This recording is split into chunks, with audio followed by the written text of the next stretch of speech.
The Dave Hooker Show. A presentation of Off the Hook Sports.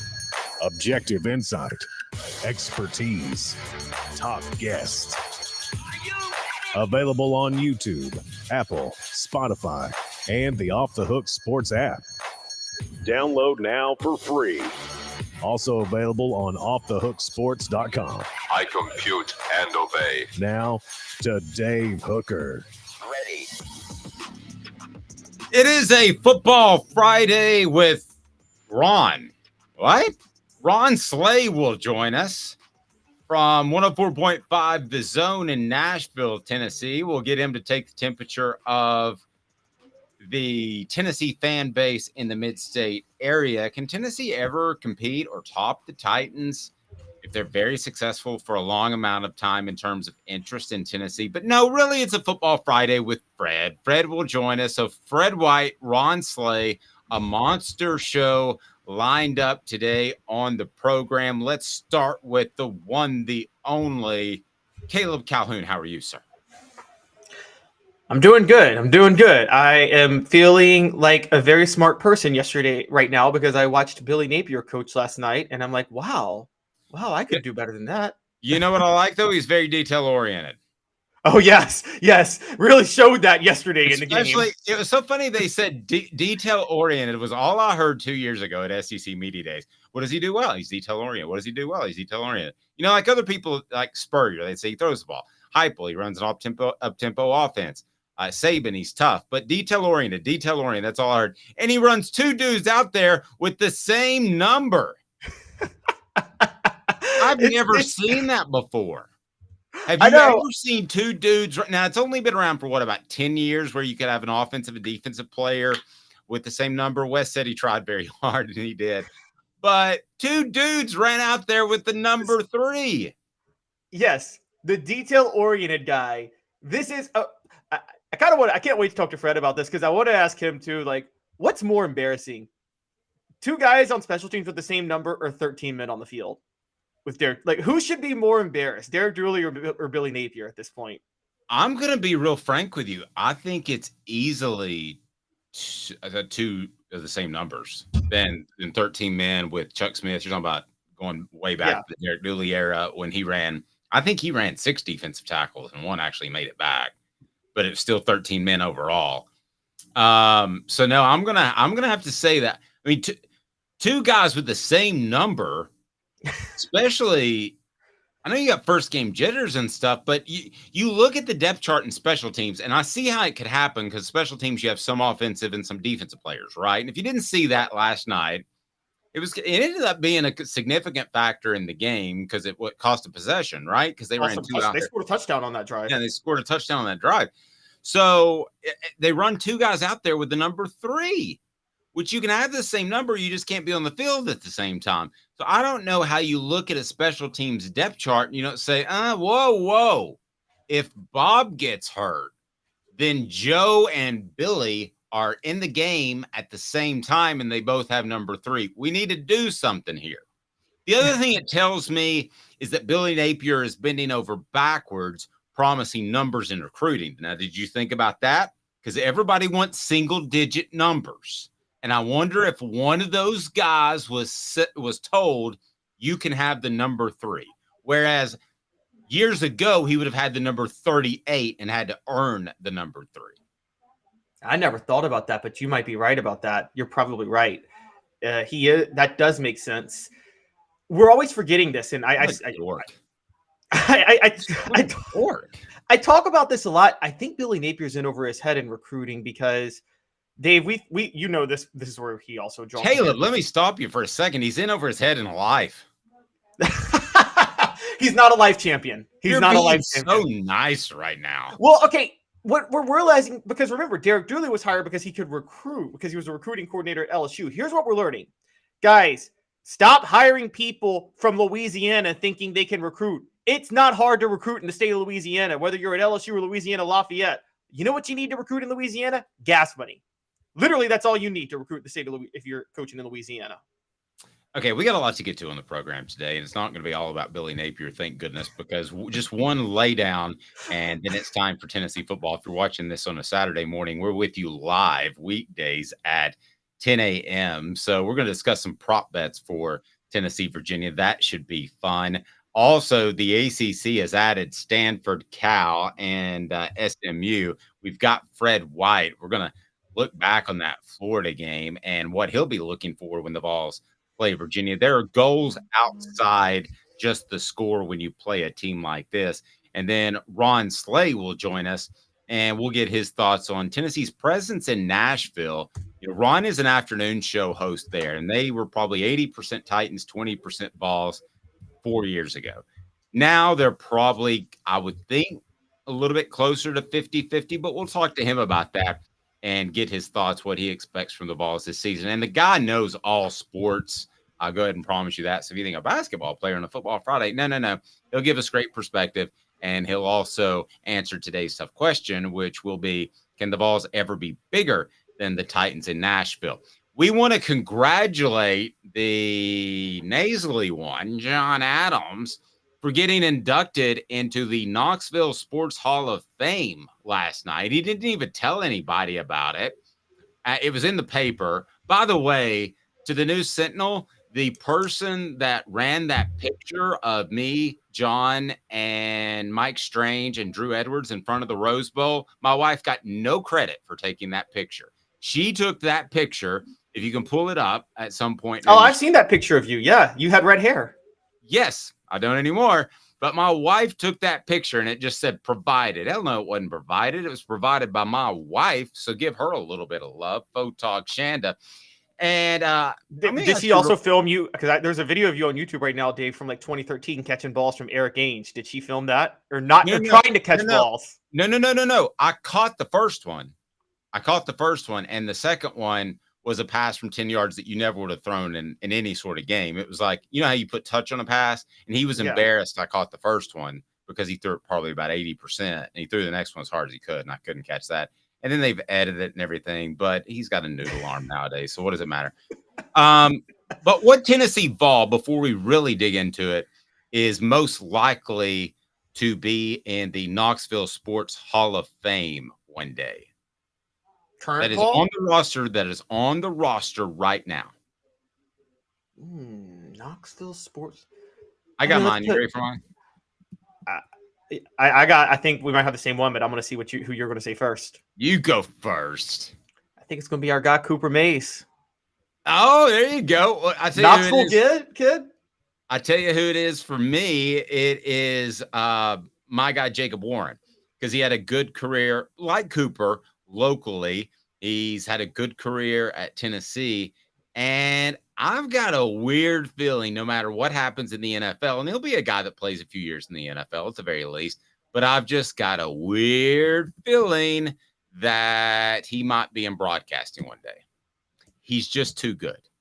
He's just too good to turn that down, so I'm going to say that he's in broadcasting, and it's kind of cumulative sort of thing, like the Basketball Hall of Fame takes into account college and broadcasting sorts of things. So that's my prediction, is that Jacob Warren is the guy on the roster that will make the Knoxville Sports Hall of Fame one day. What do you think about that? I like it. I still like mine better, but I think Jacob Warren is right there. So I think both of them could do it. All right. Anybody else that even comes to mind? I'd have to. Tyler Barron. He's from East Tennessee. Yeah. So here, you don't have to be from East Tennessee if you just live. No, I agree, but I think it helps being from Knoxville. I think. Boy, the Gators are bad. Grandma, I mean, somebody posted that on the message board. It's like, you know, when Florida plays football, one of the upper echelon SEC teams play on the opening Thursday. You usually don't need to tune out before the end of the first quarter, but they were getting pushed around. I mean, that wasn't just a look at the score game. That was a whole lot bigger mess. I mean, I really feel like they're going down the path of the decade of dysfunction, as Mark Nagy called it in his book. I don't see that thing turning around anytime soon. Now, I'm not selling the Utes short. The Utes impressed me. I feel a lot more confident than the Utes can be in the playoff conversation than I did yesterday. And I thought that as well. So I'm not surprised the Utes played well. I'm just a little bit surprised that Florida just played that poorly. Here we go. It's time for some prop bets for the University of Tennessee and Virginia, as they will play at noon Eastern time in Nissan Stadium. And we'll tell you who that's brought by here momentarily. So set us up with your prop bets that are on offthehooksports.com. And basically, you're all over the place. You're doing some good things. And you've got Dylan Sampson with a touchdown. So you bet 100, you win 170. So it's a little bit more than 2-1 that Dylan Sampson scores a touchdown. I'll tell you right now, I would take this. Is this one that you would take, I'm assuming? Yes. I need the hay now. That's crazy. Let me get to that. I had to take something there. I need your sound effects, Dave. I like that. Okay. Yeah. It's and when I do prop bets, guys, these are basically about odds as much as they are about likelihood too. But I think for Dylan Sampson, if you ask me like 50-50, will he score? Will he not? I might say no, but plus 170, I like those odds. I like plus 170. I think it's a decent payout, and I think there's a very good chance he scores. So okay, so for those that don't gamble, if you can explain the plus 170 one more time. So you bet plus 100, 170. You win 170. Yeah, you bet 100, you win 170. Plus 170 means if you bet 100, you win 170. So I think that's a pretty good payout for Dylan Sampson. Okay, so what's next? Next is Squirrel White. It's minus 105. So you bet 105, you win 100. That Squirrel White scores a touchdown. Hey now. I think that's an easy one. Easy. I think he's going to lead the team in touchdown receptions this year. What about you? Yes, I do. Definitely yards per catch, probably touchdowns as well. What do you got next on prop bets, Virginia and Tennessee? Now, I love this because of the odds. I love it. Jabari Small scores the first touchdown, plus 440. That's crazy. No, sorry. Nice try, Caleb. They'll score from long distance to test those corners. Hey, Dave. Those corners are Guess how many games last year Jabari Small scored the first touchdown for Tennessee? I would say 8. 7. You were close. 7. I was going to say 7. Guess how many times he scored the first touchdown in the game, period? Oh, you mean including the other team? Including the other team. Oh, so is the one you're picking other team included? Well, it doesn't matter. Yes. I would say 6. 5. But close both times. Jabari Small scored first a lot last year and plus 440. Plus 440. I love those odds. I like the odds, but I think Tennessee scores a long touchdown first. I think that now I would take Jabari Small with most touchdowns. I'm sure that was on there somewhere. But what if Tennessee gets an interception though and gets the ball on like the 5-yard line to start off? Oh, well, then you probably win. By the way, these prop bets are brought to you by Zen Sports. Zen Sports, the new sports book in Tennessee, revolutionizing the way you earn sports betting rewards. That means no more deposit bonuses that turn into deposit nightmares. On Zen Sports, what you see is what you get. And with their cash rewards program, you get a lot of cash for a welcome bonus. Earn an unlimited 5% cash back on your betting volume for your first 15 days when you sign up with the promo code HOOKED. That's HOOKED. That's right. Unlimited 5% cash back. Keep betting, keep earning with up to 3% cash back on your betting volume every month after that. And refer friends to earn a percentage of their betting volume as cash rewards too. Zen Sports bringing the cash back to Tennessee. So if you bet big on sports, you want to be betting on Zen Sports. Zen Sports betting just got better. Joe Milton III under 280.5 yards per game. So are you taking the over or the under? You're taking the under? I'm taking the under. That's crazy. No, they'll leave him. They'll leave him in the game midway through the third quarter to make sure he gets over 300. Guarantee you. Hendon Hooker didn't average over 300 a game last year. I think they're going to pull Joe Milton. I think they're going to pull Joe Milton at 250. And also, here's another point. Hendon Hooker had a better foundation of deep-seated competence, whereas Joe Milton is more outwardly competent. Hendon Hooker would have I believe, has even more confidence. Neither is lacking in the department, but you didn't have to make Hendon Hooker feel good in game one. You want to make Dave, Joe Milton feel good in game one. I think Tennessee's going to get a lot of short fields. So I just don't think there's going to be room to throw for 300. Okay. We'll see. Fine. I'm not saying that I agree with you, but all right. Number one, Tennessee is minus 14.5 in the first half. So you believe Tennessee will have more than a 15-point lead in the first half? Yes. Hey now. I can't argue with that. Seems spot on to me. Yeah, Tennessee's going to in 2021, they dominated the first quarter. Last year, they dominated the second quarter. What do you think, Dave? This is actually a decent question. Do you think they'll be a first quarter team or a second quarter team this year? Which quarter will be stronger for them? They were primarily a second quarter team, right? Last year. Yeah, they were second quarter last year.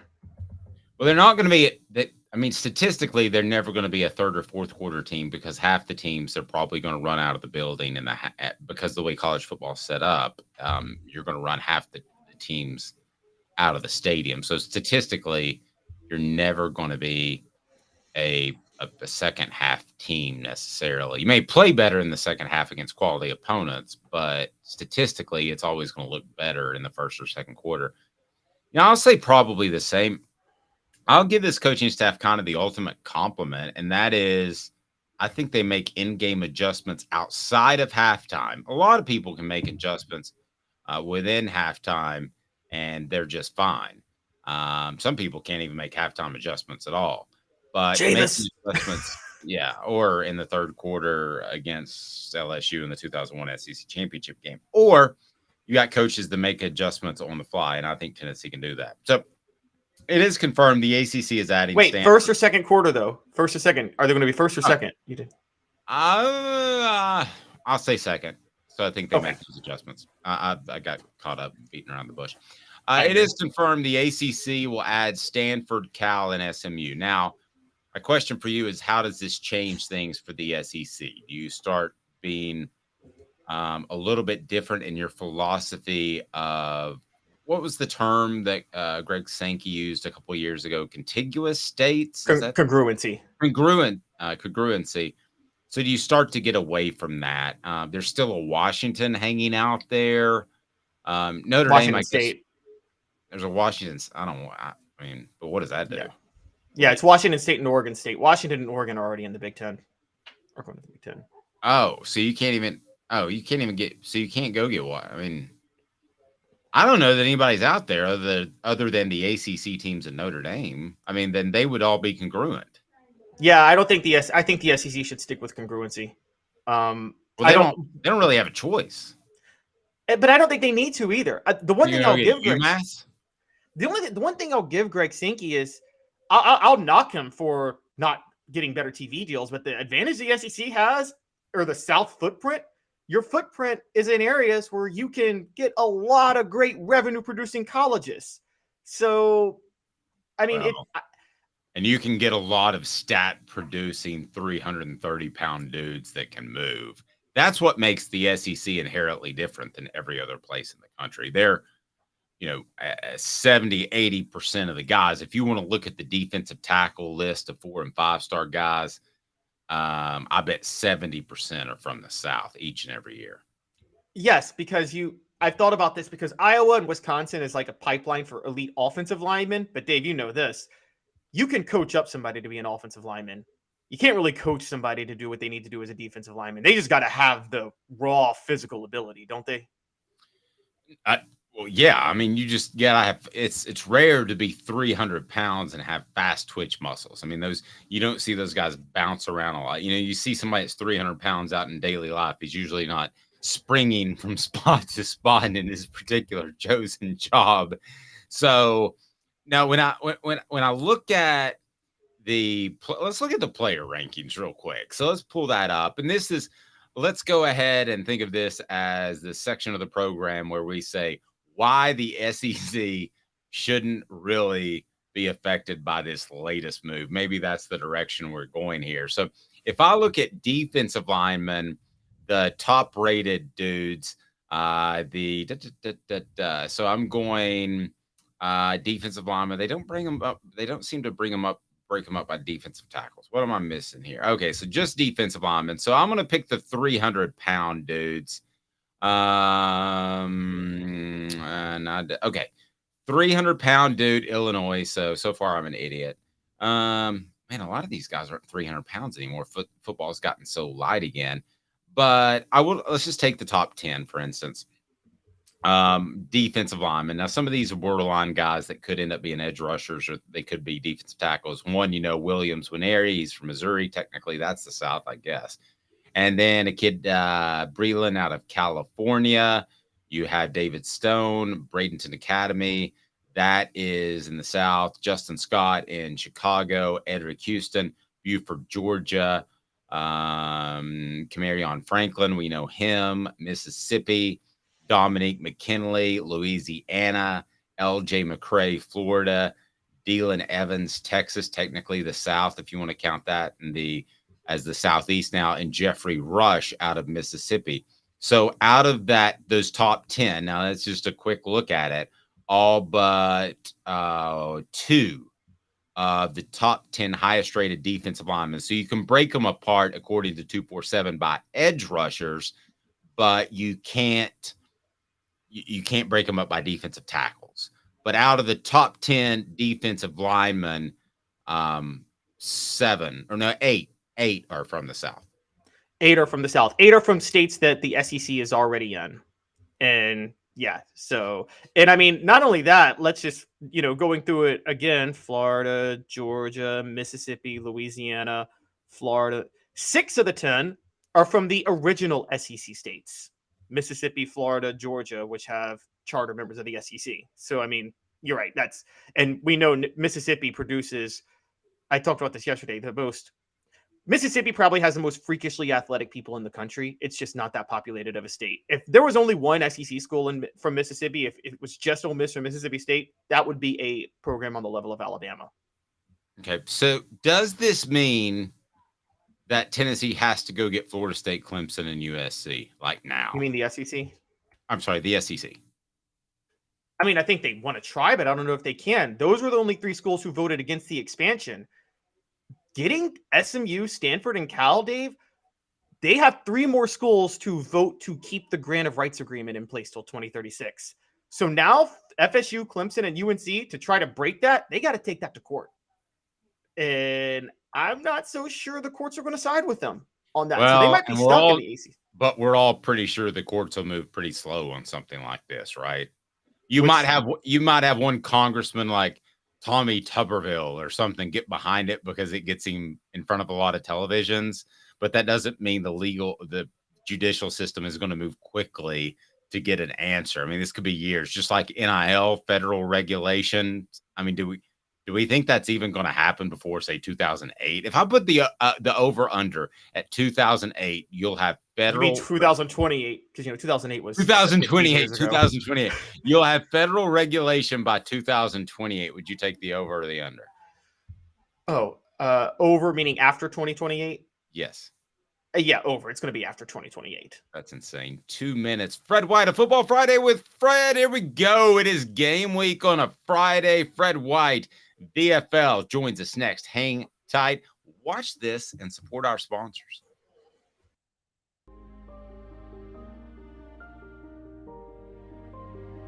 Our family has been creating one-of-a-kind pieces of jewelry in West Knoxville since 1986. Each piece is a combination of unique processes that bring your idea to life. Every day in our shop, a truly special item with a story all its own is being manufactured in our facility, bringing the history and family sentiment into a whole new generation of life. We're grateful that you chose us to be Knoxville's best jeweler, a title that we value and respect. Because to me, being a jeweler and owning a jewelry store are not the same thing. I'm Rick Terry. I'm a jeweler, and we want to be your jeweler. Kingston Pike and Campbell Station Road in the heart of Farragut, and downtown on Gay Street right next to the Tennessee Theater. Hi, Mike Davis here with City Heating and Air, reminding you to always dare to compare. Our team provides quality local heating and air service, installation, and maintenance across East Tennessee. We use only the best equipment like American Standard heating and air conditioning for your residential, new construction, or commercial needs. Honesty, dependability, and customer satisfaction have been the cornerstones of our business since 1961. City Heat and Air. There's your bear. These mountains hold and defend a spirit far better than moonshine. A drink that holds flavor that becomes necessity. A hard cider made and relished by folk who are as hearty as they are legend. A refreshment that can only be found in one place. With a taste that makes you say, give me 3 bottles of the good stuff. Tennessee Cider Company, where necessity can be found. What's up, everybody? This is Jacob Warren, asking you to like, subscribe, and share. Dave needs this. Let's get it going. It's a Football Friday with Fred White. Here we go. Who's this guy? Hello, wizard. The Dave Hooker Show, Who? a presentation of Off the Hook Sports. What? YouTube, Apple, Spotify, and the free Off the Hook Sports app. Back to Dave Hooker. Why wait? Let's bring him on in. Fred White joins us now. We love him. He's on with us every Friday. And he is, I can go ahead and make the announcement now, Fred. It's super cool. So one of the things we want to do is make schools safer. And that is one of the things that our friends at Herald Group Security Solutions are doing, along with protecting CEOs. They want to provide security solutions for schools. So that's one of the things that we're going to be promoting that we feel like is going to make the world a better place. HeraldGRP.com. That's Herald, HARRELL, GRP.com. And they will bring you that Sunday show with Fred. I couldn't come up with a better name, Fred. I did the best I could. I'm okay with it. Back in my wet days, I would come up with something really creative. I just have a couple pops and then something just flows right out. But I'm not nearly as creative when I drop the IPAs. So, but creative juice. That's right. We used to call it the truth serum. Or Kevin Mays, Cooper's dad, used to be on the radio with us back in 1997, and we were talking about you guys. And it used to be always get him there early so he could have a couple of drinks and get the truth serum in him. And he would talk a little bit more frankly. But go ahead and get on board. And if you're interested in your the security of your business or your kid's school, check out HeraldGRP.com. I will tell you more about that. It'll be that Sunday show with Fred where we will talk about the Vols. Go ahead and hit like and subscribe. We appreciate that. And turn those notifications on, because here's where it really starts, because over the weekend, we'll have the Vol Report with Cooper Mays and the Vol Report with also some guy named Jacob Warren, who I think might be in the Tennessee the Tennessee Sports Hall of Fame. Our guy John Adams made the Knoxville Sports Hall of Fame. I'm all over the place. Fred, our guy John Adams made the Knoxville Sports Hall of Fame, not just the sports writer, but the Sports Hall of Fame. What do you think about that? You know what? That's what's up. I like John Adams, man. Like I said before, I used to hate John Adams when I was in college, but after getting a chance to work with him and be a part of the show with him, man, and learn a lot of things from him, I think he's well deserving of the reward. Yeah, and he loves you too. And I called him yesterday. I was like, I didn't even hear about this. And he said, oh, yeah, I didn't say anything. And I'm like, well, I would have gone. And he goes, oh, man, it's so boring. And, guess how much tickets are? $50. Higher. $150. Higher. $200. Yeah. So I said, then I wouldn't have gone. And he goes, yeah, that's exactly right. All right. So here we go. Let's get off and rolling, and we want to talk the University of Florida. Hit that like and subscribe button to get us going. It'll be Cooper Mace. Coop, what should we do? What should we do? Coop here. First down. That's the wrong button. Guys, I'm so excited about football. I'm all over the place. Cooper Mace here. Hit like and subscribe. All right, we will do that, Coop. And it is time for 4 Downs. And it is brought to you by our friend Andy Mason, AndyMasonRealEstate.com. 4 Downs. 4 questions. 4 answers. The Dave Hooker Show. 4 Downs. A presentation of OffTheHookSports.com. So I got the down set, but Travis kind of jumped in there and gave me a good one. So this is like a pregame stretch. How happy are you that Florida stinks like a dead possum, man? How bad were they last night, Fred? You know what? I'm so happy because here's the thing. We went through that stretch when we were not so good as well. And it's a cycle, right? I think it runs its cycle. I'm sincerely hoping that it's Florida's cycle to go through that same situation that we went through for the last 10 or 15 years before we got our coach that we need. Watching them, that first touchdown pass was 70-something yards. I was sitting there thinking, uh-oh, there's trouble in paradise. Then as I watched the game go on, I'm thinking to myself, this is a Billy Napier coach football team. They kind of looked like a Big Ten football team, how slow they played, lethargic. And it just made me realize, you know what? I don't know if these guys are going to be able to make it through the SEC schedule. They played like that against Utah. Well, so this was the MO among the media before Billy Napier took over in the offseason. I think he'll get it turned around. I think he'll build a strong foundation because he is a detail-oriented coach. Well, detail-oriented isn't having a ton of bust in the secondary, and detail-oriented isn't having 2 dudes with the same number run out on the field at the same time. How does that happen, Fred? That is ridiculous. That tells me a lot about who he is as a coach. I mean, that really is one of those moments that gives you more insight. We cannot overplay that. And I can recall when we were looking for a coach there that somebody brought up his name, and I remember saying to myself, if we hire him, we're looking at the same situation for the next 10 years. I'm happy he's not our coach. I guarantee you that. Fred, you were a peer of Ryan Clark. Y'all played in the SEC together at safety. You know Ryan Clark wanted LSU to hire Billy Napier over Brian Kelly, right? I saw that clip yesterday. I saw that clip when you said that, and I was sitting there thinking to myself, what was Ryan thinking? You cannot. That's ridiculous. So why would you even ask that guy to be? What did you see that made you think that he was a guy that you wanted to be your coach? I'll take Brian Kelly every day, all day over him. Billy Napier? Are you serious? I've never actually thought he was a good coach anyway, and I think he's had some good situations. Don't get me wrong, but as far as just being an X's and O's guy who can get it done, I'm not going to ever say that he's not a good coach. As far as like he's made it to college football to be a head coach. Somebody thought he was a good coach, but I just never thought he was a good coach. I've never liked his schemes. I've just never liked any the way his teams have been coached and ran and those type of things as well.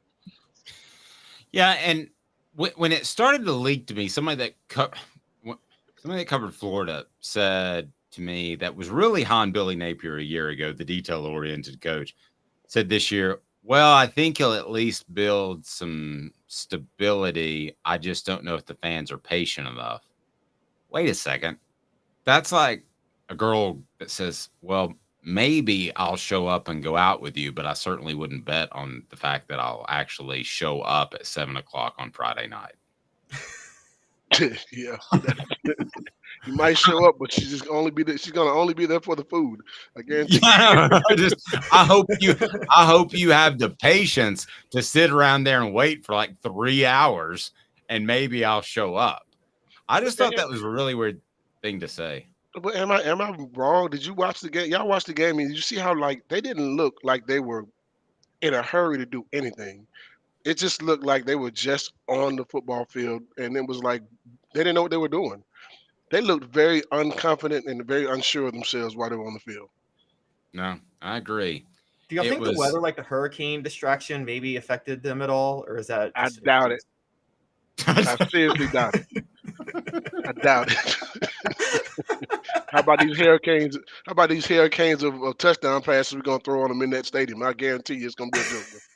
I might go to the game just because of it. No, I went to one Florida game in my life, and I was like, I'll never go back. But you know what? I think I might go now. Yeah, I I can rub it in a little bit. I went to one Florida game as a fan when I was in college, and that went south pretty quickly. But this might be a fun Florida game to go to. But still, Tennessee has to take care of business, and we haven't even seen them play. Let's go ahead and get to Four Downs, and it's brought to you by Andy Mason, AndyMasonRealEstate.com. 4 Downs. 4 questions. 4 answers. The Dave Hooker Show. 4 Downs. A presentation of OffTheHookSports.com. I like to kind of pin Fred down sometimes on some of these football questions because he knows so much more football than me that I tend to get insight. But I'm going to go really just broad scope lens on this one. And that is just what did you think of Florida quarterback Graham Mertz? I'm happy he's a Florida quarterback and not ours. I mean, I think he didn't have a lot of time. I don't know if the offensive line is that good for one. First game of the season, he's a new starter. I still didn't think he played very well. I mean, I think he has all the tools, but I don't even know what their identity is supposed to be on offense. I can't tell you whether they're a high-low team, if they're underneath team. I don't understand what they're trying to run. I don't understand their offense. So I don't want to give him a bad grade just simply because he's in a horrible offense. But he didn't look very good in this game. He didn't look very good because they were –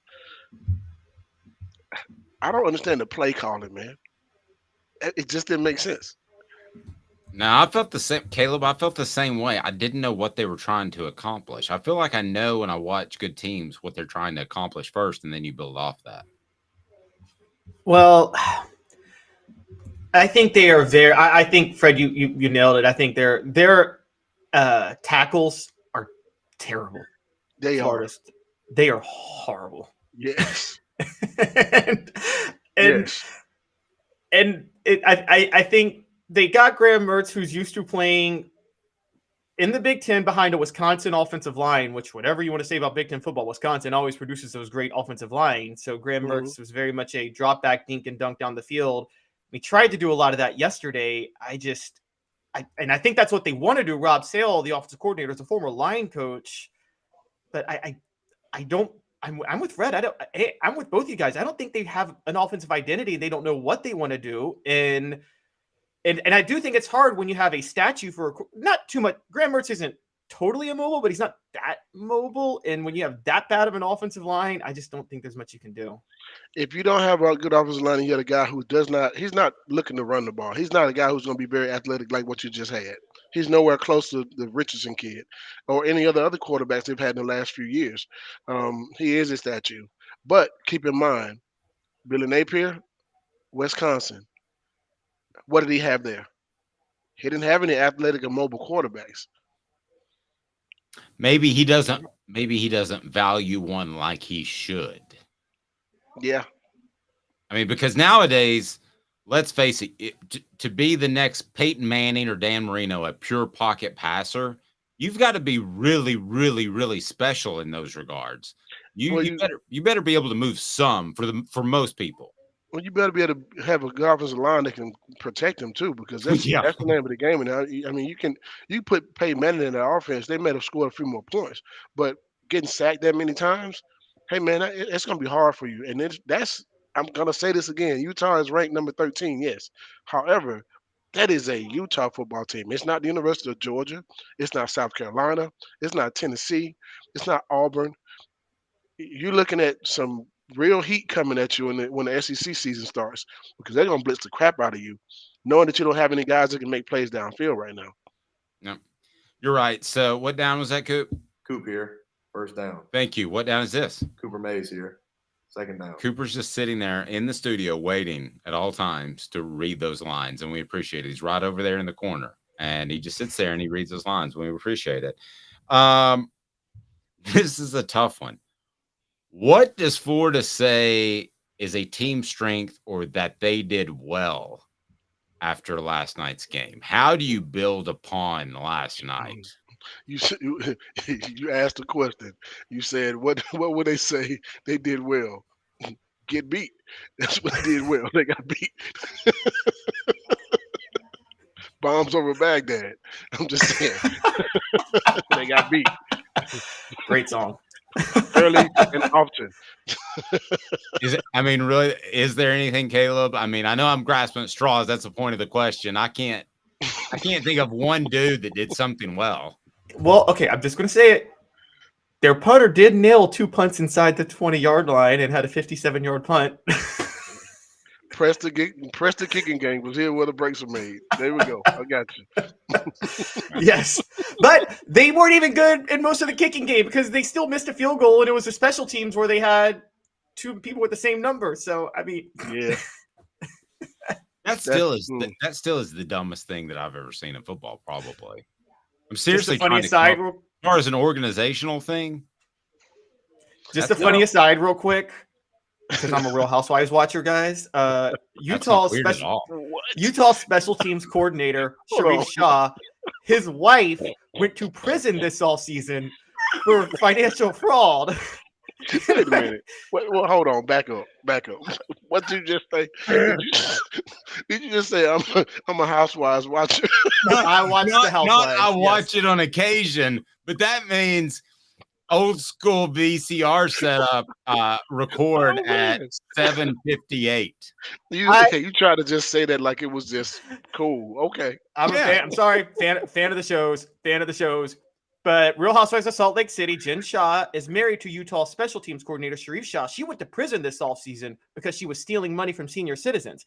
So if anybody should have had the mistakes on special teams, it should have been Utah because of all the distractions. And Florida still managed to out-incompetent Utah on special teams. The Gainesville PD needs to pick up Billy Napier for stealing money from the University of Florida. Yeah, because he's going to get fired at some point. They're going to have to pay him all his money at some point. I mean, hey. The quickest way to be a multi-millionaire is to be a college football coach and get fired in 2 years. Amen to that. And there used to always be 3 or 4 years, but we're going to get to the 2. All right. What down is it? Hey, Coop, over there in Studio 3B. What down is it? Tennessee center Cooper Mays here. 3rd down. Thank you, Coop. I appreciate that. It's 3rd down. You're a Tennessee player watching that game last night. What do you take from it? Because I know you want to be confident, Fred, but we've had a lot of Florida games that have cropped up over the years where I sit back in the media and said, this is a Florida team for the taking. Tennessee's better, and it didn't shake out that way. So what would you hope Tennessee's players' mindsets are after seeing the Utes beat Florida? And you got to take into account also the last few years of the head coaching position, the difference there. I think we're head and shoulders above where we were when it comes to coaching staff now, with Josh and those guys.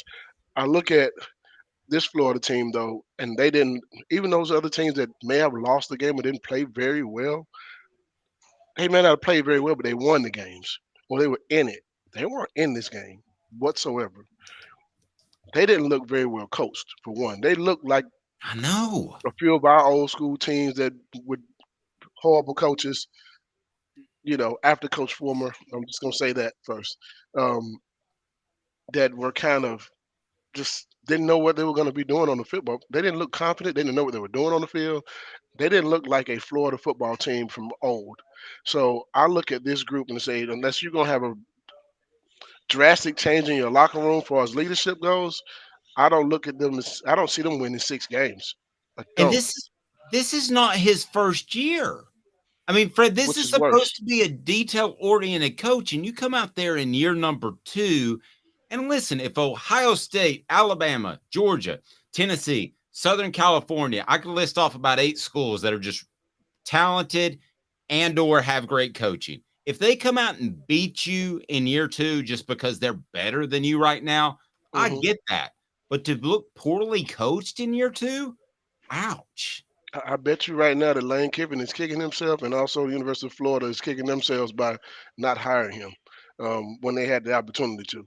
I think that was a big mistake on their part, and I think I just saw somebody say that in the thing. I think Lane Kiffin will be at Florida next year. I do too, because that leads. Yeah, I'm gonna go ahead and go. And Lane wasn't offered it. I can tell you that with a very good source. But I bet he'll be offered it because of this question. Coop in Studio 3C. All SEC center Cooper Mays here. 4th down. It is 4th down. Will Billy Napier be fired after this year? Usually, even the worst coaches get 3 years. This is 2. You asking me that question right now. Yes, sir. I'm telling you, he won't make it through the football season. I think he'll get fired. He'll be the first coach fired this year. Ouch. I have What do you to think, agree with Caleb? Fred. Before last night, I would have said 3 years, but I gotta agree with Fred. I gotta say he won't make it through this year. That was bad. I mean, that was next level bad coaching yesterday. That I didn't. I even from the Tennessee years that we talked about. That we can just name them: Butch Jones and Derek Dooley and Jeremy Pruitt. Like, I don't remember seeing somebody look the closest that bad in their second year. I mean, the closest I could say was Jeremy Pruitt, his second year, losing to Georgia State and BYU to open the season. That's how bad this looks, though. That is a ranked team, though. Don't get me wrong. That is a number 14 ranked team. But I'm looking at Florida's schedule, and I'm trying to figure out where they're going to get these wins. I think they'll lose Kentucky. If not, it'll be a very close game. If they lose to Vanderbilt on October the 7th, he would not get back on the plane. They won't bring him back. Let me say that, but that's a home game for him. But he won't make it to his house without having fire signs on his lawn. And then South Carolina is right after that. Then you got Georgia. I don't see them winning those games. I don't see them beating that schedule. You got Kentucky, Vanderbilt. You got to probably, if you lose to Vanderbilt, you should get fired in the first place. But Florida plays South Carolina at South Carolina. They play Georgia in the cocktail game, and then you play Arkansas at home, and then LSU. I don't think he makes it to the end of the year. I wasn't even thinking through the year, but Fred, you may well be right. Because here's the deal: you get a head start on finding the next coach. That's why Philip Fulmer was fired during the season, is because Lane perhaps preened that he was going to get the Washington job, but I do think he had an offer out there, and that's why Mike Hamilton had to pull the trigger during the season, because that's who he wanted. Now, in retrospect, that wasn't the right move, but that's why it was made when it was made. All right, let's turn to Virginia. Tennessee, Virginia, and there's more than the final score. It could be 51-13 or 58-16, but there's more to the final score than this. Give me some things that you want to see, Fred, out of this football team, because if things play as they should, it shouldn't be a close game. So this is not just one of those where just go out and get the win. That's all that matters. No, you need to see more than that. A few things I want to be able to see. Just one thing or have a few things? Can I get all those out? I think I can get all those in. You do what you want to do. You can give me one or two we can discuss, or you can give me all. I'll pick them out, throw them out there. I want to see our defense get after it. You can't win championships. You can't compete for SEC championships without a pass rush. You can't compete for an SEC championship without being able to stop the run and getting sacks, man. We need to have some turnovers. I need to see what that looks like. This new defense we have, I need to see what it looks like, these new guys. The other thing I need to be able to see. Okay, can I stop you on that first one? Would you rather see them force 4 turnovers, 5 sacks, and 15 tackles for a loss, as opposed to just totally stalemating them and giving up less than 150 total yards, but not with the extracurriculars? If you give up 150 total yards, you should mollywop them, honestly. So, but I'd rather have the stats as well, just simply because those things make a difference. It shows a team, you know what? This is a football team that's going to get after us every week, and they create turnovers. That creates fear. fear creates, preparation problems for other teams. If you're just stalemating, they can find ways. But man, they got to figure out how to stop this guy, that guy, and that guy. That makes a difference because you got to pay attention to where those guys are on the football field, which makes your quarterback have to think more and your offense have to think more. So I would much rather them have all the stats. Okay, gotcha. All right, give me the next one. And then I'm gonna say I need to see what my offensive line does because I want to make sure we can be able to run the ball. Because in order to win championships, also you have to be able to run the ball. I'm not worried about our passing attack. I think Joe is very well with has a very strong arm. He's got more accuracy. I think he has a lot of weapons to go to, which also helps you with your accuracy when you got big guys that can run, and we have that right now. We have about 6 guys that can go out and get that ball. I look at that offensive line as the next thing I'm paying attention to because I need to make sure they can open up holes in SEC play to be able to run the ball effectively. Can you honestly judge that against an opponent like Virginia, though? Yeah, you can because if you can be very effective, you should be very, very effective against a team like Virginia. You should be effective against anyone. Now, if you give up 4 or 5 sacks, then we got to figure out what we're doing wrong. Okay, and remember this: Virginia returns their entire defensive line, and now you have the Cooper Mays issue up front. Mm-hmm. I know Josh Heupel tried to say he might play on Thursday, but he's not going to play. All right, what else? Outside of that, I want to see how many points we can put up. I want to see what the play calling looks like. Can we be very generic and win this game, or do we have to go into the deep bag of tricks to try to win this game? Those are different things that you want to look at and see. And if you shouldn't have to against a team like Virginia, in my opinion, we're considered the number 12 or 13 ranked team in the country. There's no way you should be able to have an issue with them trying to be able to run the ball or put points on the board. Just be more efficient and not have a lot of turnovers or mental mistakes. I watched that Florida team last night, and that's one of the things you saw. You saw mental mistakes and guys not actually getting after it like they should. I want to see the effort, and I also want to see just efficiency. Fred, it's funny. We talked with John Adams earlier this week about there was that whole rumor that Tennessee almost hired Tony Elliott or something like that. We talked about Florida. Tony Elliott and Billy Napier share something in common, which is they were both offensive coordinators under Dabo Swinney. Mm-hmm. Unlike Elliott, Billy Napier actually got fired by Dabo Swinney. Just wanted to point that out. Do you think that I'm going to say something also? Being the offensive coordinator for Dabo Swinney, don't give me. I'm not as impressed because of who Dabo is. He's an offensive guy. But go ahead. I was going to ask you that because with Tony Elliott, I actually kind of wanted Tennessee to hire Tony Elliott 2 years ago before they hired Josh Heupel. I can admit I was wrong when I was wrong.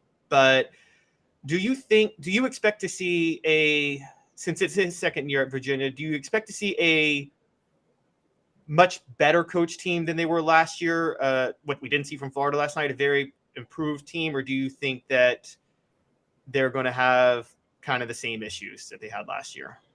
Oh, that's kind of. I'm expecting to see a better football team. I think he's a better football coach than maybe not. I think he's a better football coach than Billy Napier, in my opinion. I just don't think they have the talent across the board. Now, I think he would throw the kitchen sink at you early to try to get you on your heels and also stay in the football game. It's kind of that shock and awe type of situation. You got to try to figure out ways to beat it, because then I don't think they feel like they can muscle up with us and manhandle us all over the football field. I think some big plays are going to have to be made for them to even stay in the game. So I think those are going to be some of the things we're going to see from this football team. But can they sustain that for 4 quarters is the question. How do they look when they're down 21-0? Well, how do they look when they're down 21-7? We got to make sure we put that pressure on that football team to make sure they know who they're going up against and what they're dealing with. I see probably a better football coach team, but I think our team is a much better coach team as well. So I don't see them actually having the chance to be in the game, and it shouldn't be. You didn't mention something that I was hoping you would when you want to see other than a big win by Tennessee, and that is Nico. Don't you want to see him sling it a little bit? I do. If you're up by 28 points, he should get in the game. but you need to put those points on the board first in order for them to get in. That's the whole purpose of putting up that type of points, and also being very efficient on defense, so your young guys can get the opportunity to be in the game and get in the game. And that's your first few games of the season is when you get that opportunity.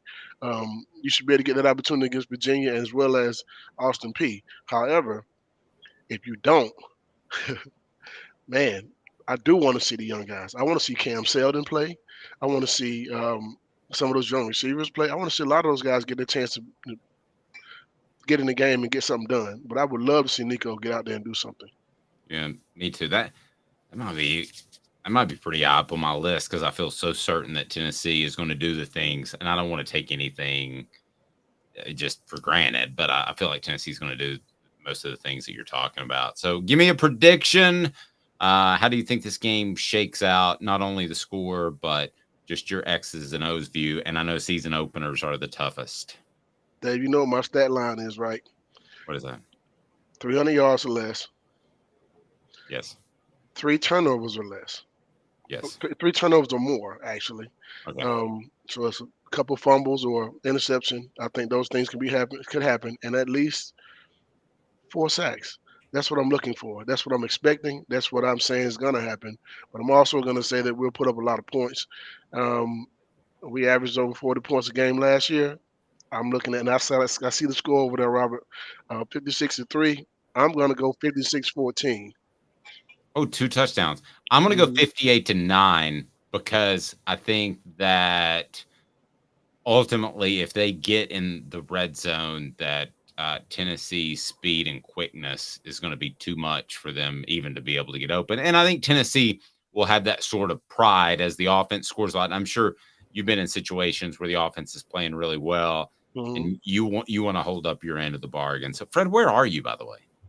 Man, you know, I came to get my wheel replaced. I guess I hit a pothole in Atlanta, and boy, if you know about our potholes, they're the size of New York rats. But, so I had to come to Mavis Tire to get my wheel replaced. Well, shameless plug, but yeah, I appreciate the work they've done. Always be prospecting. Give me a decision maker's name. We'll see what we can make happen. Absolutely, baby. Fred, you have a blessed day, a great weekend. A Football Friday with Fred is special in April, but it's super special in the season opener. So we can't thank you enough. Be sure and hit the like and subscribe button. Turn your notifications on because we'll have That Sunday Show with Fred coming up on Sunday. So again, look forward to working with you even more. And Fred, we'll talk to you soon. Thank you, buddy. All right, brother. Go Vols. How good's that guy? He's bringing like his headset and he's bringing his computer in like a tire shop. So he's like, hey, do you have a little corner that I could broadcast to, I don't know, the entire world? I mean, gotta give him some props, man. I respect it. Remember me last year, first show I went on when my Wi-Fi was broken down, so I went outside to try to talk to you guys, and then a stray dog was out in the neighborhood. You weren't with us the first week, but we had Ben Joyce on, and a tree fell on the power right when we said goodbye to him, fortunately, but fell on the power line and knocked out Wi-Fi and power. So that was actually our thumbnail of the tree. So we got Ben Joyce in. Probably wasn't best practice, but that was before we had you. Man, how about Ron Slay next? The one, the only Ron Slay will join us in 90 seconds. And we love Ron for a number of reasons, but he's going to give us some insight as to how excited the Tennessee fans are in Nashville. And let me ask you, but you've got like 5 seconds. Can the Vols be a bigger overall draw just in terms of attention than the Titans in Nashville? I think they already are. I think they always have been. It was easy. 90 seconds. Candace, I was really heavy into the drug culture. I was selling drugs. I was just constantly in pain. I was missing like a good support system in my life. Candace has given me everything that I need in order to successfully have a wonderful recovery, in order to have a life that I didn't even know was possible before. And it's not just about me anymore, and I love that. I absolutely love it. You can take your life back. Call Cadis today. With all that sun, sand, and salt water, the beach is a very relaxing place. Unless you wear contacts. Ow! Open your eyes to the best the beach has to offer with LASIK vision correction from Campbell Cunningham Laser Center. Ah.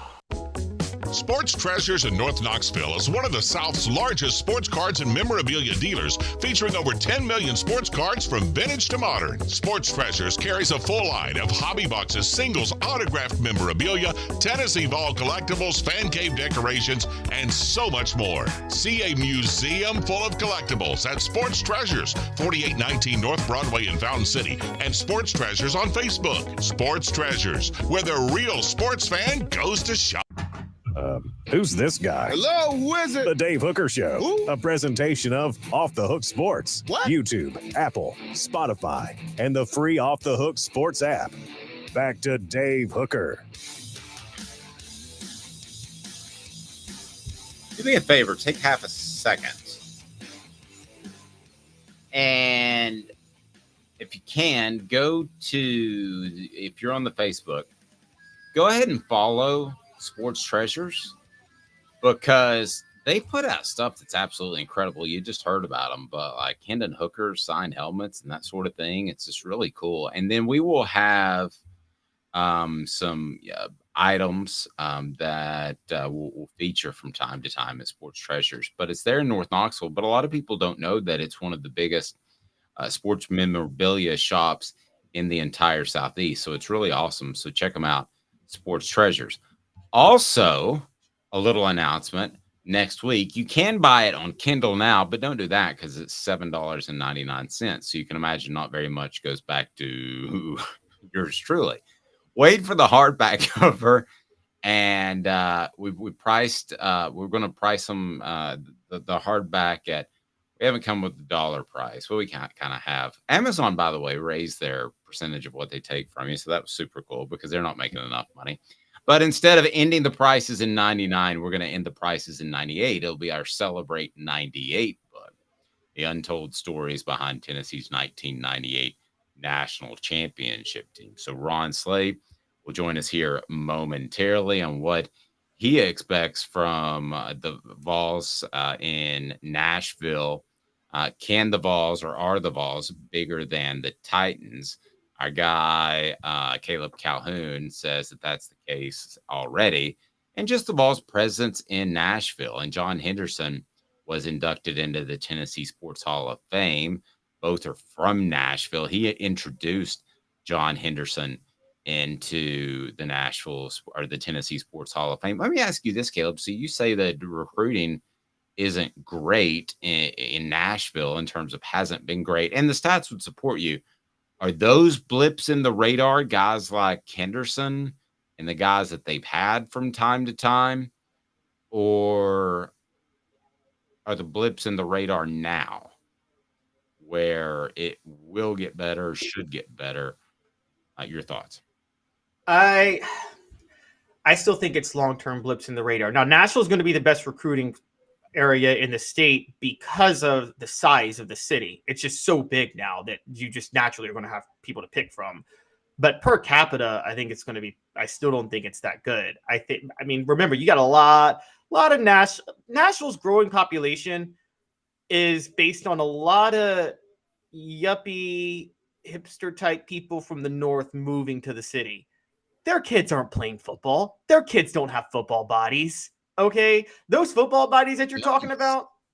Yuppies. Ron Slay will bring him in. Ron, when is the last time you've used the term yuppie? For me, it was about like 1993. Hey man, I don't even remember that. I think I might have accidentally said it when I was talking about some hush puppies or something. But Caleb brought that one back, boy. He reeled that one on us right there. Speaking of when this is like a lot of. My son is checking into UMass as we speak, and it's his first day, so it's check-in day. I remember my first day. It was a guy from up north. His name was Dave, so we nicknamed him Dave too. I didn't know him, and I took him to Captain D's. We tried to bond. It didn't really work, Ron. And he goes, "I'll take the catfish and the okra." And I'm like, "What is okra?" And I said, "Do you mean okra?" And he goes, "Oh yeah, I guess. Is that like French fries?" I was like, "Not exactly." Yeah. You should have went on to him. You know what? You just stay here. Matter of fact, you keep this car. I'm gonna get on up out of here, man. I'm headed on back.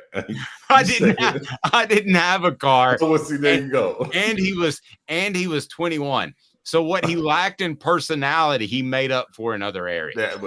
Understood. Everybody got to have a college experience. Everybody serves some purpose. Right. Let's get to today's tough question, and it's brought to you by City Heating and Air Conditioning. Today's tough question with Ron Slays now. Today's tough question. Take a side. Take a stand. The Dave Hooker Show, a presentation of offthehooksports.com. Ron, I could make a lot of arguments that Tennessee shouldn't play neutral site games anymore, that Neyland Stadium is a heck of an advantage, that the Nashville fans are going to be the Nashville fans no matter what. You tell me why playing in Nashville is a big deal for the University of Tennessee football program. For me, man, it's a central location in the state, first and foremost. People can come from each side, like as close as it seems, and as much bleed orange as you get from West Tennessee. A lot of people don't like making that trek. I'm gonna be honest. Like, that is a long, straight, boring drive from Memphis all the way to Knoxville. Like, it's a boring drive from Nashville to Memphis. So add 2 more hours on it. It's really like, oh man, I'll sit this one out. Or I maybe go 1 game a year. If you can get it right here in Nashville, man, and get everybody coming from Alabama, you get them coming from Kentucky, you get them coming from West Tennessee, and so forth and so on. I think it's prime location. I think it's something, when you look at recruiting, you got to be able to get here, and be able to circle the wagon and circle the state. That's a part of it, kind of planting your flag, if you will. I think that's what, when you relate it to basketball, I think that's what was so important about the Memphis-Tennessee basketball rivalry. You kind of plant your flag. I thought that was a great idea for them to have a central location and play a neutral site game here. So with Heupel and them getting back here, even if it's once every 3 years or whatever it may be, it's essentially another home game. You just don't get the extra 40,000 that you're going to get up there in Neyland, but you know what I'm saying? You will get it out there in the parking lot. So I think it's going to be a phenomenal time, led by the tailgate tomorrow, starting off at about 8 in the morning, and everybody will be rocking, man. It's something you got to have. You know what I'm saying? If you want to plant your flag in the state, why not go to the capital of the state and let them know who really runs the state? Good point. I can't argue with any of that. Yeah, I mean, I agree. From a fan's perspective, I totally agree with Ron. As somebody who has made that trip from Knoxville to Memphis, and back and forth way too many times, being from Memphis, it's fine to Nashville or back. But you're right, that drive from Nashville to Memphis seems like it's never ending. It's eternity.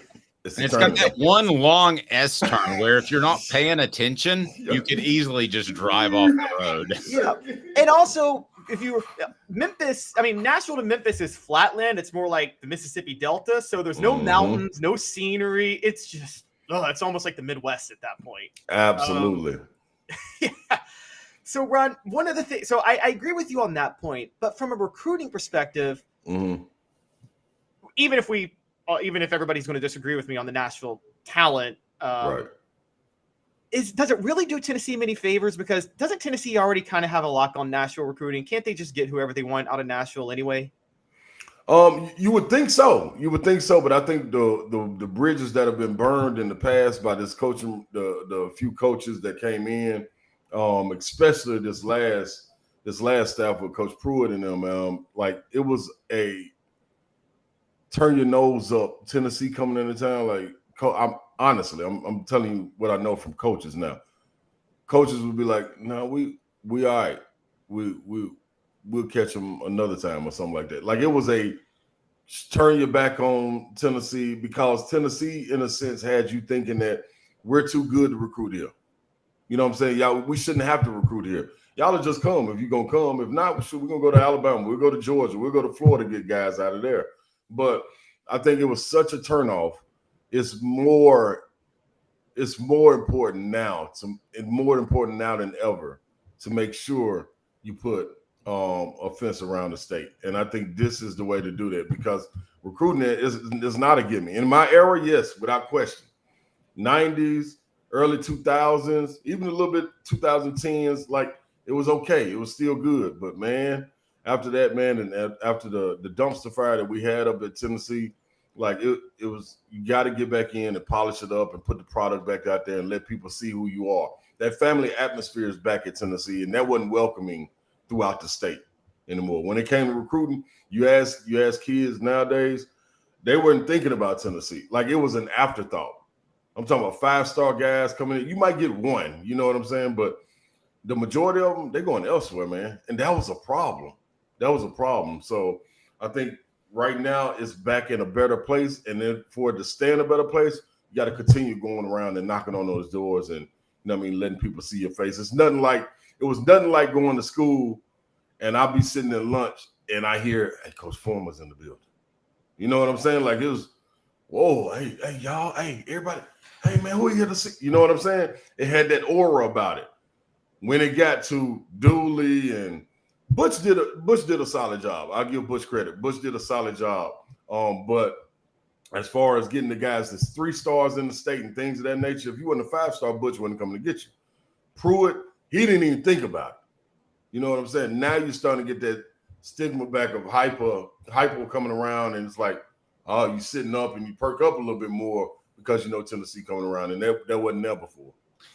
Dave, before you, I'm sorry. Go ahead, Caleb. Go. Yeah, I just want to make a quick comment with the Pruitt thing. About 4 years ago, I was on a podcast called Forever I Love Atlanta Sports Podcast. I want to give them a shout out. The guy there told me, he said Jeremy Pruitt told him personally that he didn't think Nashville talent was any good whatsoever. So he said the only place he went for talent in Tennessee was West Tennessee and Memphis, and he thought the rest of the state's football talent was terrible. See what I'm saying? Wow. see what I'm saying? Well, he was just in general, he was a real dodo bird. like, and even if you think that, you don't say that and come out and act that way. Like I can come out and put a face on, you know what I'm saying? And then once I get home, be like, oh, man, I'm never going down there again, dude. I can't find no talent down there. That's different than saying I ain't going at all because they ain't got no talent. Like at some point, the pendulum got to come back and swing again. And once again, you see Tennessee bubbling with talent. Right. And when the pendulum swings and there's a John Henderson, you better have a presence there and not have to start from square one. You feel what I'm saying? Exactly. Without question. It's so crazy you talk about it, because I don't think that people realize in recruiting how Tennessee has lost basically a generation of kids that they have to win back over. My son's 18, and I can remember Tennessee football if I'm working or whatever, or it's a replay. And, you know, first of all, he wasn't attuned to even caring that the game was on. And second, he's like, oh, did they blow it again? I mean, and he's a nice kid, you know, he's not trying to be mean, but that's just the tenor that was laid for 10 years, Ron. Yeah, that's exactly what it is. I'm still struggling now with guys anywhere from 10 to 25, some 26, to get them in a headlock and tell them, dude, this is not the way it is for Tennessee. I promise you, what you have experienced through your lifetime, your young lifetime, this is not the way Tennessee looks. This is not how they operate. Like, I promise you, this will be over. So now you go into events and people are looking and saying, oh, man, look at Florida, man. We got to play Florida. What's going to happen? No, man, Florida got to play Tennessee. That's the problem. You know what I'm saying? Like, it's switched. So we got to get that mindset back to that. But you can't blame them because that's all they've known. It's been, a decade of just, golly, revolving door and a little bit more than that. But to see it finally coming back around, and you see the people older than me and my era looking at it like, see, I'm trying to tell y'all will understand. Like that Alabama feeling, that was a feeling all the time. You could look for those once to twice a year, anytime. I'm telling you, this is how it's supposed to go. So to see it getting back that way, you just got to hold them steady. Hold them steady, Dave. Don't let them, they'll try to turn their head and keep it. You know, we don't need no ADD. We don't need no distractions kicking in. We don't need none of that stuff. We need the kids focused, man. We're going to take all their phones when Tennessee playing from now on and cut them off. Ain't no more looking at social media or anything. We need them focused, man, so they can see exactly what it's supposed to be, man. And this is what it is. Okay, so let me ask you this, because you take the calls on 104.5 The Zone with Brent Doherty and Don Davenport, and you guys have one of the top shows out there, in my opinion, nationwide. And I'm just curious, when you put your finger on the pulse of what the Nashville sports fan thinks, and also you're 6'7", 6'8", so you're recognizable when you go out in public. Do you get asked more about the University of Tennessee or the Tennessee Titans? Man, hey, listen. It's no ifs, ands, or buts about it. It's the Vols. It's really? The Vols. It's a little torn. I think the one thing you get from Titans fans is when the team is bad, they'll go hide. You know what I'm saying? So you don't really realize who all is Titans fans. When the Vols are bad, it's like, man, they go Vols fan. Look, he's still out here wearing his orange. It's still terrible, but he's still out here. You know, so it's easy to spot him. Now, I was telling our sales team probably about a year and a half ago, 2 years ago, me and Ramon, we had a meeting with the sales team, and we told them, listen, this is the flagship station of the Titans. Totally get it. It's also the flagship station of the Vols. But you have not seen, and because a lot of them were new in the sales team, you have not seen Tennessee, the state, until you've seen the Vols be good in football. This baseball is good, basketball is good, how's it going? When football is good, trust and believe that this state is going to boom and you will never see anything like it. And they came back to us about a year ago and was like, y'all told us to start. I said, man, I told you better get them relationships together. It's going to make it easier for our endorsements, man. You got to help us out. You know what I'm saying? That's right. But it's the Titans, like you get big figures like DeAndre Hopkins that come in and you start to see people come out of the closet and starting to believe. I think Vrabel did a thing like Hypo did as far as being able to change the culture because he took it over when it was nasty. It was a dumpster fire as well. So to be able to get his regime in there, get his culture right, you're starting to see more Titans fans come out, but it's just nothing like that Tennessee orange, man. When they're good, it's easy to spot. It'll drown out that Titans fan base. Wow, pretty strong. Yeah, well, what Ron didn't tell you though, obviously, it's obviously Vanderbilt country in Nashville, guys. You know, you know what, Caleb? I said this yesterday, man. Like I was getting hype and I was emotional about it getting closer to the game, and I had to stop and I said, man, we ain't talked about Is Vanderbilt even playing this week?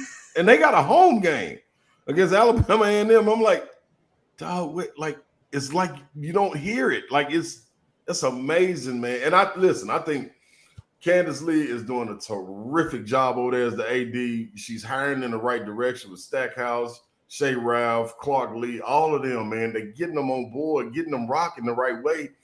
The funniest thing about it is, man, out of the SEC, only one school in the SEC has a base that is a major city, and it's Vanderbilt. And it's so difficult to get people there. Like it's amazing to me, man. Because I remember early 90s, I used to try to sneak into Memorial Gymnasium and see them play. You know what I'm saying? Like that was a part of it. You know, I remember their football teams and stuff. I remember they used to play Tennessee State. It was the truth. But man, it just kind of whittled away, man. And I hope they can get it back, man, because it'll be good for the SEC. It'll be good for the city. You know what I'm saying? And then when Tennessee and Vanderbilt play, then it won't look like it's just Tennessee coming down the street to one of their houses that they got in the subdivision that they want to stay at. Ron, I don't want to shortchange the Titans because they've certainly been relevant lately. They've been knocking on the door. But at the end of the day, is it like a Mike Tyson fight? Like you can work as hard as you want to, but if Tyson's at his best, and as far as popularity in Nashville, if Tyson's at his best, you can do all you want to, but you just ain't going to beat him. So if the Vols are at their best, is there anything the Titans do to overcome that? Yeah, they got to go to the AFC Championship. They got to go to the AFC Championship, win it, or at least get to the Super Bowl, man. I think Tennessee, the Vols, they can go like they did last year, be right there on the brink of greatness, you know what I'm saying, lose, and then get to an Orange Bowl, and you see what it is. You see the bubbling and everything.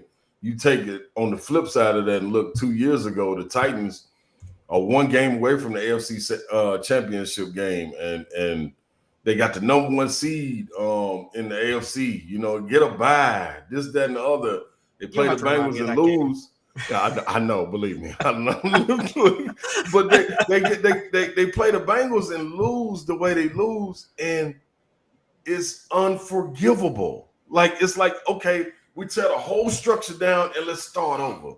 Tennessee, instead, you look at it and you say, okay, let's build on this. Let's build on this. Let's build on this. And that's the difference, man. I think when you look at professional franchises, it's not as much of an attachment also that you're going to get from college fan bases and the college that you went to and the college that you support because of the revolving door of franchises in professional sports. So the attachment kind of leaves, you know what I'm saying? If you got a guy for 2 or 3 years, they're gone. It's like, okay, it's business. Now I got to go root for him. If I want to go root for him, he's in Detroit. It's a little different. So I do think Vrabel has done a good job, though, of being able to keep that mainstay right there, keep some pieces in place, and have some pillars right there. And hopefully they keep on building, man. But I don't understand it, man. Like, the people I don't know if I'm too close to it or what, but it's like, man, one bad game can erase the whole great season. It's like nothing. It was all for nothing. You know what I'm saying? So that's the tough part. That's the tough part for me. I know Caleb was going to jump in here and close this out, but the one thing I love about Ron, and I mean this, Ron, percentage-wise, you change my mind, because I try to be open-minded in a lot of my thought process. Yeah. You change my mind more than anybody that we have on the show. Yeah. And it's because I said yesterday, neutral site games are dumb. Why wouldn't you have every game in Neyland Stadium? And now I'm thinking, I might write a column on offthehooksports.com talking about how it's the exact opposite column that I felt so strongly about 24 hours ago. And I mean that because you're so well thought out. That just because they lost those people for so long. It did. I'm sorry to interrupt. I just wanted to give Ron a random comment. I appreciate that, Dave. Either I'm making you dumber or one of us getting smarter. I'm willing to take both. I'm cool with it. Well, it's all about content. There you go. Well, Ron, sorry, you're not changing my mind. I'm not that easily malleable. It's cool. We just need one. That's all we need. Well, now he's in the minority. Yeah, see what I'm saying? I don't conform. So, Ron, do you think one of the things that helped Tennessee stay the Vols, I guess you have to say the favorite team in Nashville, was when they had their fall off was kind of right at the same time the Titans had theirs, you know, the firing of Jeff Fisher. And I don't care what anybody says, I think he sabotaged the franchise because he didn't like Vince Young. And I blame Jeff Fisher way more than I blame Vince Young for that. And I'm still never forgiving him. Then I called him Mike Muncrack instead of Munchak because he coached like he was on crack all the time. And what was it? Mike Reinfeldt, Rustin Webster, just some of the worst people running the franchise. Do you think that maybe helped Tennessee that at least when they were down, the Titans were down too? Yeah, I don't think it hurt. That's one thing for sure. I don't think it hurt at all, man. I just think that you have something to grasp to when you grabbing for straws when you talking about professional sports. You know what I'm saying? And they didn't really have that franchise guy. Then when you have it torn also, like Bud wanted Vince, Jeff wanted somebody else. You know what I'm saying? And it kind of tore not only the fan base, but it kind of tore them. You know what I'm saying? And a house undivided like that is bound to fall. And that's exactly what happened. So, I mean, the house divided, not undivided, but a house divided like it fell. And that's exactly what it was. So it took time to build it back up. You know, you look at the ownership now and Miss Amy, it's totally different. It's ran totally different. She honestly runs it like a college program would be ran. You know what I'm saying? All you hear about Tennessee, and I think the reason Tennessee even went down was able to thrive is because somewhere along the line, you still had the family in it. You know what I mean? It might be in a crazy family. Like, there's going to be some fights at the family reunion, but we still going to have one every year, and we always going to come back to it for the same reasons that we always come, because we're going to laugh, joke, this, that, and the other, and love at the end of it. The Titans, you didn't have that. You know what I'm saying? So while one was descending, one was still staying the same. and it was going to be okay. You know what I'm saying? So I do think, to your point, that it didn't hurt. I ain't gonna say it helped. It just didn't hurt that the Titans were floundering. You know what I'm saying? But Vols, man, I think they always gonna be there. As long as you have the right people in command with their hands on the steering wheel that are not driving blind. You know what I'm saying? You can have hands on the steering wheel, but you can also be driving blind. I think they got their eyes open, and it's okay to pass it. Hey, man, I'm sleepy. Who's driving next? Danny White. Think Chancellor Plowman don't want to scoot over? Yeah, cool, take it. Now, we might do 1,000 miles per hour instead of 80, but we still going to get there safely messing with them. You know what I'm saying? So I think it's in a good situation, and it'd be hard to see a drop-off coming for either organization, honestly. As long as Miss Amy is intact and holding it down with the Titans, I feel the same exact thing for them, too. Yeah, you can have your hands on the wheel, and the officer will still say, "Sir, have you had anything to drink tonight?" It's a guarantee. You can get a DUI sitting in a parked car. That's true. Which I always thought would be the most embarrassing one. Ron, I got piled on earlier by Fred White and Dave. Are you a Real Housewives fan, or am I the only one? You are. The reality show. Yes. No, man. I love the what's my girls back in the day, the four of them. Eva Longoria and them. Oh, you actually like the show, Desperate Housewives? Yeah, I was cool with that. You know what I mean? I was cool. They brought this Real Housewives. These people, man. There should be a Real Housewives of Nashville, though. Come on, Real Housewives of Nashville would be great. Them people gonna be out there crazy, man. They're gonna be drinking all the time, man, sleeping, and you know what I mean, trying to go to yoga and all that. Nah, man, ain't gonna be entertaining enough, man. Real woo girls of Nashville. Real woo. Now that right there, now you got action right there. Take them on Broadway, baby. I would watch Real Kid Rock of Nashville. I would watch that. Dude, can you imagine? Okay, so I'm gonna give you one. As a matter of fact, let me show you this. It's all right here. Look at me. All right, there you go. Throw it back, baby. This is the CD disc. That was beautiful. I know. It's a CD disc. That's amazing. Yeah, I bought that the night. It was 2001 when I heard my wife was pregnant with my first daughter, and I was by myself in Gainesville because Tennessee was playing Florida because of 9/11. Yeah, and they played at the end of the year. And she called me on Monday when I had to be there all week and said, "I got to tell you something, but I don't think I should tell you till you get home." I go, "Well, you're pregnant," and so I had to be by myself the whole time. So it was Kid Rock and Maker's Mark got me through that first night. That's a great combination. That's a great combination. Another reality they ought to give you is, I'm going to tell you, Kid Rock, you get Yellow Wolf, Jelly Roll, and Young Buck. And Young Buck. Give me them four. Give me a reality Young Buck show. with those three would be. Wait, where's All Star? What about All Star? Now, Star, he's gonna be a guest appearance. You know, we got to have him in as a guest appearance, like all the time. But those, give me them right there. We got something, man. I'm telling you, that's gonna sell right there. Hey, Ron, speaking of which, we need Bubba Sparks back on College Game Day, right, Ron? Since they're getting rid of Big and Rich. Dude, we gotta hit up Brittany Jackson. Brittany Jackson had him singing at a wedding about a year ago, man. Really? Yeah. Wow, man. The connections and relationships, dog, is wow. I'm telling you. Ron, you know I love you, man. Have a blessed day. Tell Brent and Don I said hello, and it's football time. Before you know it, it'll be basketball time.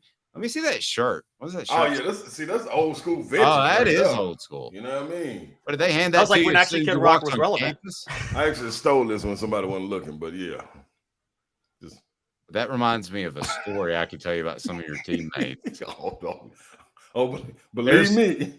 There's some jerseys hanging in a sports bar that weren't exactly donated. Oh, you might want to call me sometime. I would love to private conversation. Yeah, I need that.